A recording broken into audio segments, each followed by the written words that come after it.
In order to sell your product, you have to know your product to sell it. You've got to know all about the food at Eaton Park in order to sell and promote it and for people to want to buy it. The same idea with you. You are the product in this scenario, and you have to know all about yourself to sell yourself. Not only in the career fair scenario, but in an interview, and sell yourself into really getting a job position. So the first thing you need to do is you need to know yourself. So you need to do a self-assessment. And so what you want to do is you want to determine your career goals.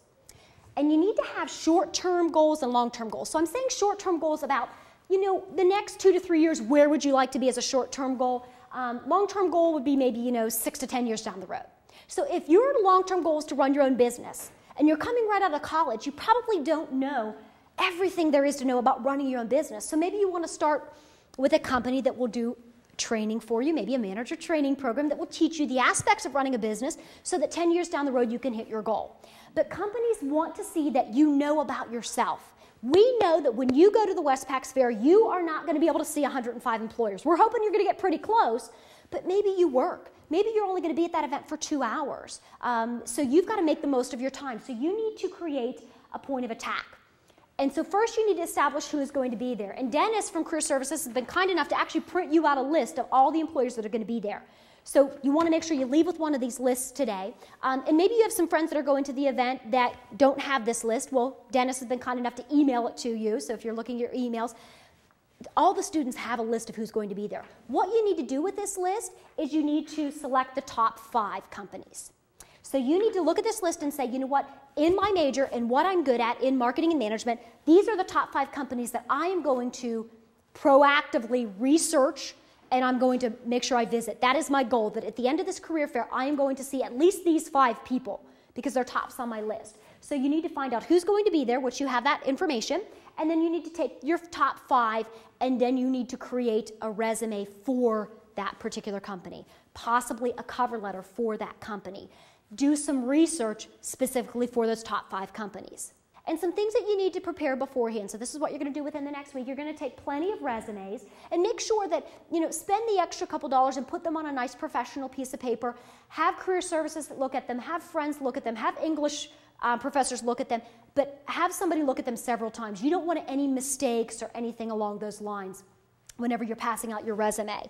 You want to make sure that you've got plenty of copies of your resume because that's what you're going to be doing. You're going to be distributing those throughout the day.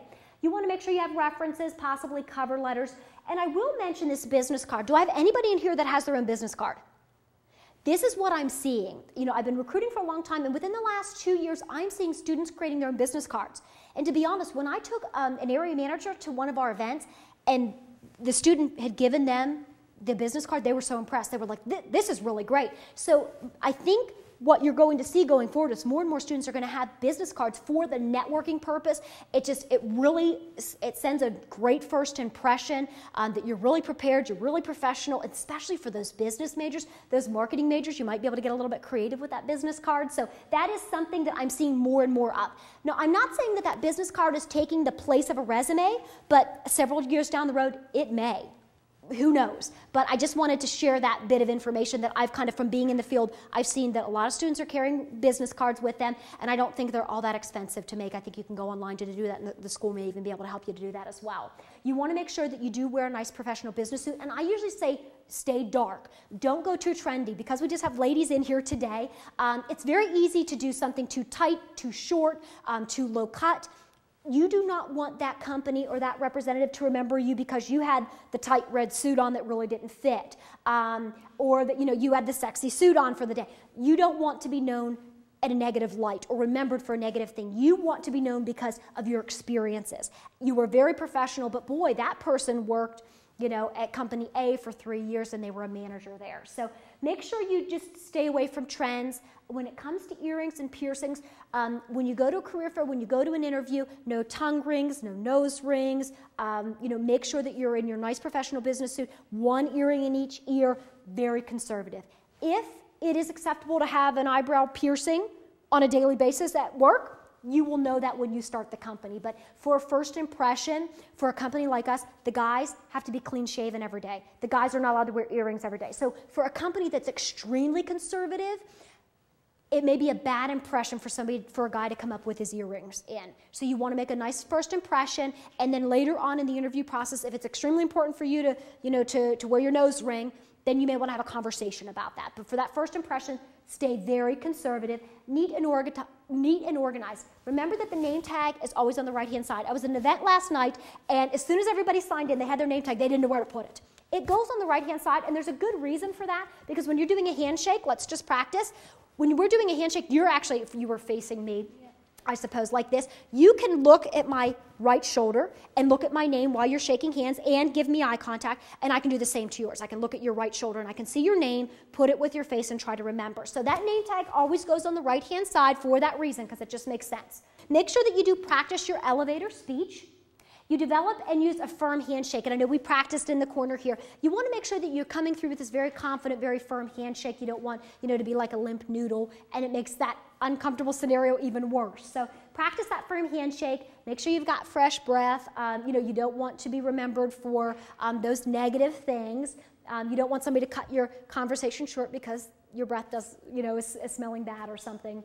Make sure you're smiling, showing your personality, showing your enthusiasm. That's what really makes candidates memorable. If you're like, this person had a lot of energy, this person made really good eye contact, they smiled a lot, they were really excited about my opportunity.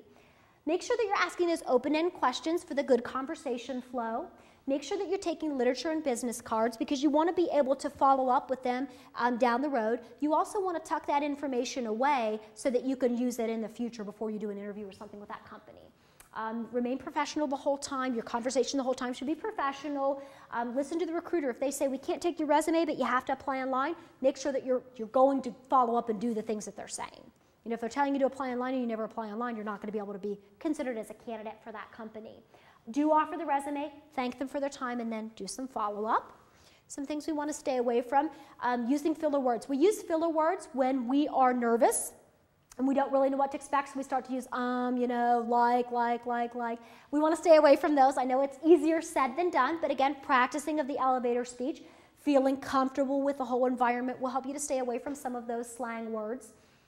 Don't use swear, slang, jargon. Do not bring your cell phone, or don't wear your Bluetooth. So many times, with this technical age, people are wearing their Bluetooth, and I don't know if they're talking to me or they're talking on the phone. So again, you've got 2.5 hours to spend here. Leave that cell phone in the car, turn that cell phone off, and go to the event, do what you need to do, hit your goals, and then move on from there.